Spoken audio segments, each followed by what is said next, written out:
Stand by. Hang on. Oh shit. Here we go. Okay, I'm running hard line. I'm making an insulator out of some hose. Well, everybody, you always wonder, you're out in your garage, you're looking for a knife, you're taking a chance of cutting your fingers off, you want to cut some hose. Everybody's got a pair of 10 snips, and also good to split hose, just like use them like a pair of scissors. Basically what they are, industrial scissors, shears. The easiest way in the world to cut hose. Heater hoses, radiator hoses, just kind of make a little snip in the hose, and then you can cut right around it, just as pretty as you please, make a pretty cut. So, anyway, little tidbit. Okay, down there my line goes through the floor. Now mine just ain't where it's going exactly. I've still got to put it in position and clamp it down, all that good stuff. Well, anyway, if you look right there, it's got rubber hose wrapped around it, which I've got the slit turned the wrong way. I need to turn that hose, but that's no big deal. What I need to do is turn that hose and put 2 tie wraps on it, or 2 hose clamps on the ends of that hose to keep it in position where it goes through that hole, to not only seal it, but to prevent abrasion. I need to tie this line down, which I'm going to use cable clamps to do the exact same thing. And you get right here, notice I put this hose down on here way further than I needed to. Well, I cut it a little long, so I did that. I put the clamp there, but what I'm going to show you is you get a clamp that's too long. Probably hard to do with one hand, but you get the point. I'll show you. Hang on. See? All chopped off. There's the end of it. Yeah, I got these longer clamps because, like I said, I wanted to have plenty of room to move them around. I wanted to possibly even rubber isolate the feed and the return and put a clamp around them, hold them together that way, you know. Maybe another way of attaching them to the frame. Run them with the main line, which ain't going to see a lot of that under the truck because it's just too hard to get under there anyway with the camera. It's just about impossible. The light's already gone, about too much to do it. But I'm going to get this tied down. I'll show you this much anyway. Okay, is it concrete? No. Get a screw there, and a screw there. And there's going to be one more over there when I get around to putting it in here. And I've got the line just tied there. And it's just loose right there. I didn't want all that rubber line in the cab, or I'd run it all in flex line, but I didn't want it all in the cab. I wanted what's under the seat, something get jammed into it. I wanted the main part of the line in steel. Just really don't like the idea of rubber hose in the cab. But, you know, it is what there is. You got to have a little bit, so I couldn't ever done it all in rigid.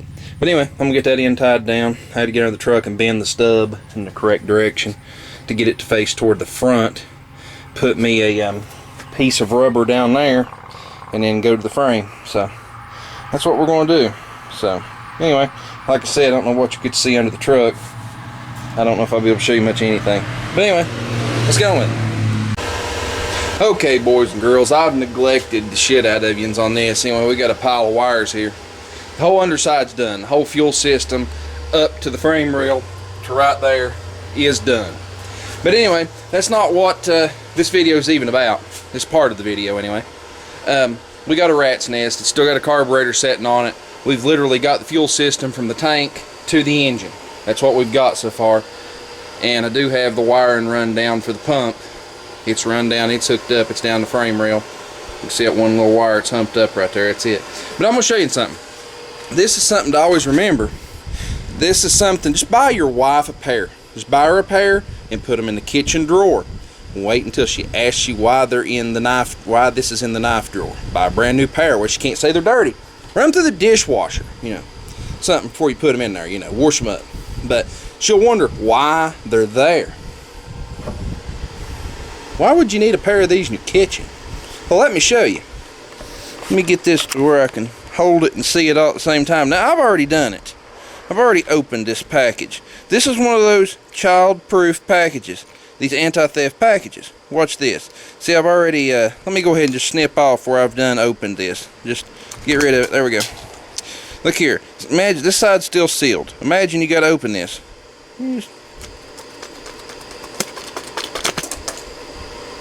You ain't gonna do that like that with a pair of scissors. I use 10 snips for everything, okay? I've had this pair forever. The rubber handles are long gone. They work awesome for this kind of stuff. They're very handy. I've actually got a pair in my kitchen drawer. you can cut anything with those. Anything that's tough in these child-proof packages, you can cut. So just remember that. But anyway, I don't think I'm going to do much more to this tonight. It's getting late. You know, I'm actually fairly close. It's mostly just slap on a throttle body, put on 2 lines, hook up a bunch of wires, but I'm not in the mood. I gotta set the TPS and all that stuff and adjust it. And it's one of those things. I could get it done, but I don't want to fool with trying to start it and tune it tonight. I'd rather sleep. But the thing is, if I get it completed, I'm going to start it and tune it. So I'm going to be up all night. So we'll see where it goes.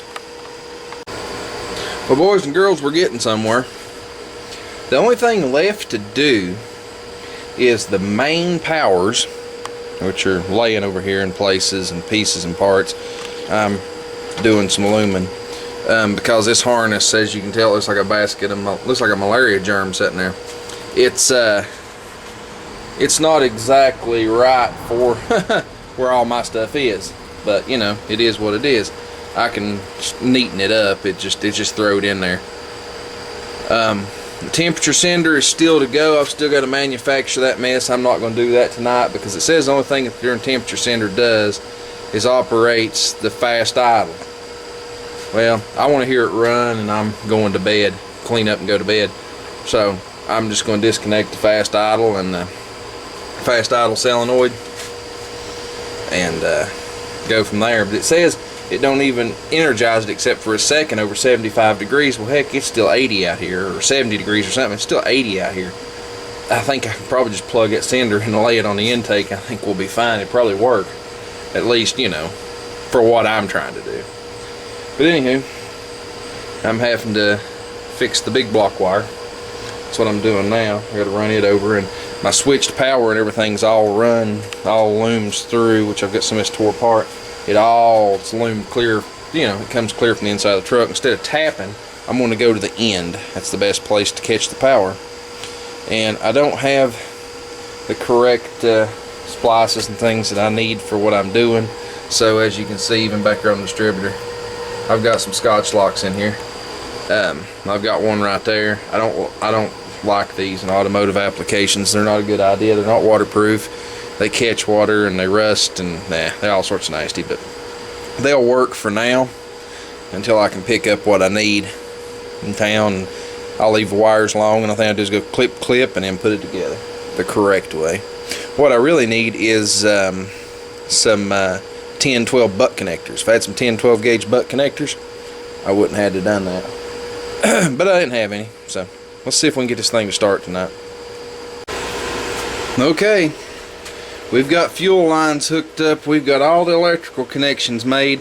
Yeah, it still looks like a rat's nest over in here. I've got to fix that. But like I said, that has nothing to do with it running. I think I've already said that. Then I just make sure there ain't nothing in the way of the belts. It's dark, of course. Dark 30. There's no lines. I got lines. Nothing's tied down. Nothing's ran exactly right. It's ran right. It's just not dealt with. So anyway, turn that night shot crap off. I have no throttle linkage hooked to it, period. It's got a good spring built in it, so I'm not too worried about a return spring. Even though I will put one on, it's like a weighted gas pedal. But yeah, I have nothing in the way, so it's we're going to yeah, we're on the vanilla Pepsi. But I'm gonna crawl in this thing, plug the brain in, and see if what she'll do. It may start. May not. I don't know. No O2 sensor.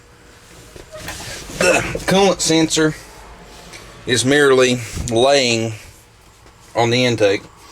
It's not in the water.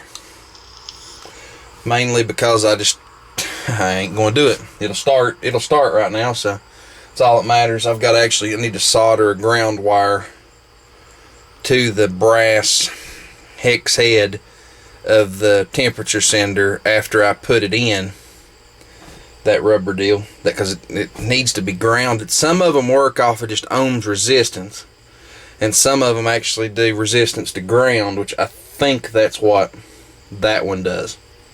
And if that's the case, actually I pretty well know that's what that one does. But anyway, and if that's the case, it's not going to work. So, place your bets? Is it going to start? Is it going to start?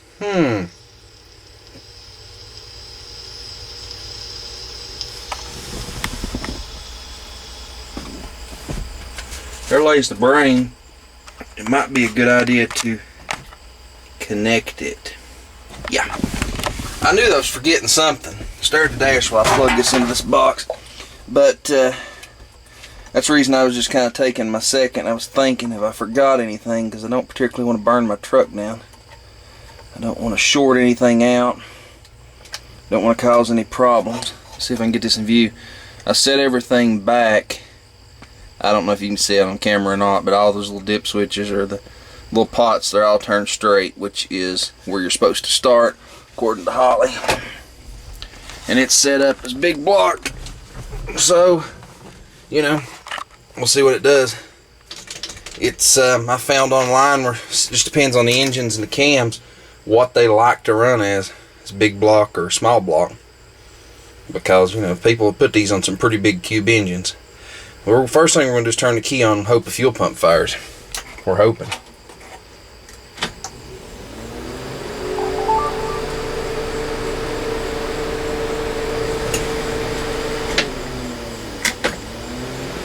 I hear no fuel pump.